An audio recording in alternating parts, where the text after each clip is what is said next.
اچھا کیا فرمائیے گا حضرت کہ قرآن کریم میں صحابہ کرام رضوان اللہ تعالی علیہم اجمعین کی شان میں جو آیات کا نزول ہوا ہے، میں چاہتا ہوں اس کے حوالے سے کچھ روشنی ڈالیے گا۔ کتنا وجد انگیز اور کیا بات، ایمان ایمان آفرین بات افروز ہے یہ موضوع ہے۔ کہ اللہ رب العزت جن کی شانیں بیان فرما رہا ہے ان کی شان اور عظمت کا عالم کیا کیا ہوگا۔ بات ہے۔ اور قرآن مجید نے صرف درجنوں نہیں، بیسیوں نہیں، سینکڑوں مقامات پر صحابہ کرام کے فضائل، خصائل، ان کی عظمتیں، ان کے اعزازات گنوائے اور بیان فرمائے۔ ان میں سے بہت ساری آیات تو وہ ہیں جو عمومی طور پر صحابہ کرام کی شان اور فضیلت پر دلالت کرتی ہیں، پھر بہت ساری آیات وہ ہیں جو اپنے شان نزول کے اعتبار سے صحابہ کرام کی تخصیصی شانوں کو بھی بیان کرتی ہیں، جیسے حضرت صدیق اکبر رضی اللہ تعالیٰ عنہ کی شان میں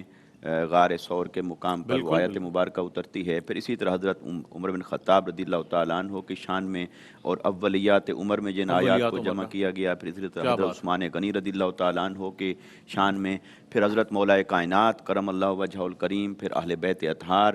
اور ازواج مطہرات، اور پھر مہاجرین، انصار اور السابقون الاولون۔ گویا کہ تخصیصی اعتبار سے بھی قرآن مجید نے کئی مقامات پر صحابہ کرام کی شان اور عظمت کو بیان فرمایا، اور عمومی طور پر بھی صحابہ کرام کی عظمت اور شان کا تذکرہ فرمایا۔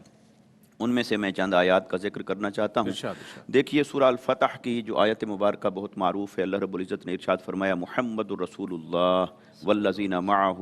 اشداء علی الکفار رحماء بینہم تراہم رکعا سجدا یبتغون فضلا من اللہ ورضوانا سیماہم فی وجوہہم من اثر السجود۔ تو اللہ رب العزت نے فرمایا کہ محمد صلی اللہ علیہ وسلم اللہ کے رسول ہیں، اور جو ان کی معیت اور صحبت میں آ جانے والے ہیں، ان کی معیت اور صحبت کا فیض پانے والے، اعزاز پانے والے ہیں، پھر ان کی آگے شانیں بیان فرمائیں۔ فرمایا ان کی شان یہ ہے کہ وہ کافروں پر سخت ہیں، آپس میں نرم دل ہیں، صبح شام اللہ کی عبادت اور بندگی کرنے والے ہیں، ان کے صورت سے، شکل اور صورت سے، ان کے چہروں سے اللہ کی عبادت اور بندگی کے آثار نمایاں ہیں، اور ان کا تذکرہ جیسے یہاں قرآن میں ہے ایسے تورات میں تھا، ایسے انجیل میں تھا۔ جیسے قبلہ مفتی صاحب نے فرمایا کہ چونکہ یہ ازلی فیصلہ تھا تو ان کے فضائل کا تذکرہ بھی اللہ رب العزت نے نزول قرآن سے قبل بھی فرمایا سابقہ کتب سماوی کے اندر۔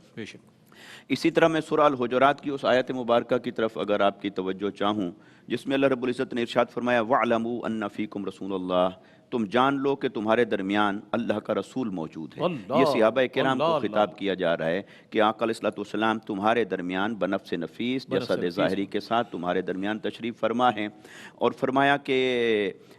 اگر ایسا ہو کہ تمہاری باتیں اور مشورے جو بسا اوقات آتے ہیں اور وہ اپنی رحمت اور شفقت سے تمہیں مشاورت کا موقع دیتے ہیں، اور اگر تمہاری کثیر باتوں میں وہ تمہاری بات ماننے لگ جائیں تو پھر لعنتم، تم مشقت میں پڑ سکتے ہو، لہٰذا تمہیں اتباع کے لیے، اطاعت اور فرما برداری کے لیے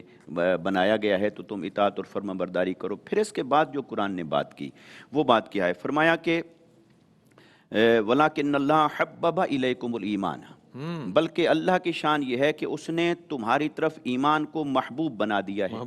اب یہاں سے پتہ چلا کہ تمام صحابہ کرام کے نزدیک ان کی جو محبوب متاع تھی وہ ایمان تھا، ایمان سے سبھی محبت کرنے والے تھے۔ پھر فرمایا وَزَيَّنَهُ فِي قُلُوبِكُمْ، اور اس ایمان کو تمہارے دلوں کے اندر مزین کر دیا، اور یہ بھی تمام صحابہ کرام کے بارے میں ہے کہ ایمان ان کی مزین شے تھی، ان کے دلوں کے اندر مزین تھی۔ وَزَيَّنَهُ فِي قُلُوبِكُمْ، پھر آگے فرمایا وَقَرَّهَ إِلَيْكُمُ الْكُفْرَ وَالْفُسُوقَ وَالْعِصْيَانَ، اور اللہ تبارک و تعالی نے تمہارے لیے ناپسندیدہ بنا دیا کفر کو، اس لیے تم کفر کی طرف نہ جا سکتے ہو، نہ اس کے بارے میں کوئی نرم گوشہ رکھ سکتے ہو۔ پھر اللہ نے تمہارے لیے ناپسندیدہ بنا دیا فسق اور فسوق کو، اس لیے نہ تم اس کا ارادتاً ارتکاب کر سکتے ہو نہ اسے پسند کر سکتے ہو۔ اور پھر والعصیان،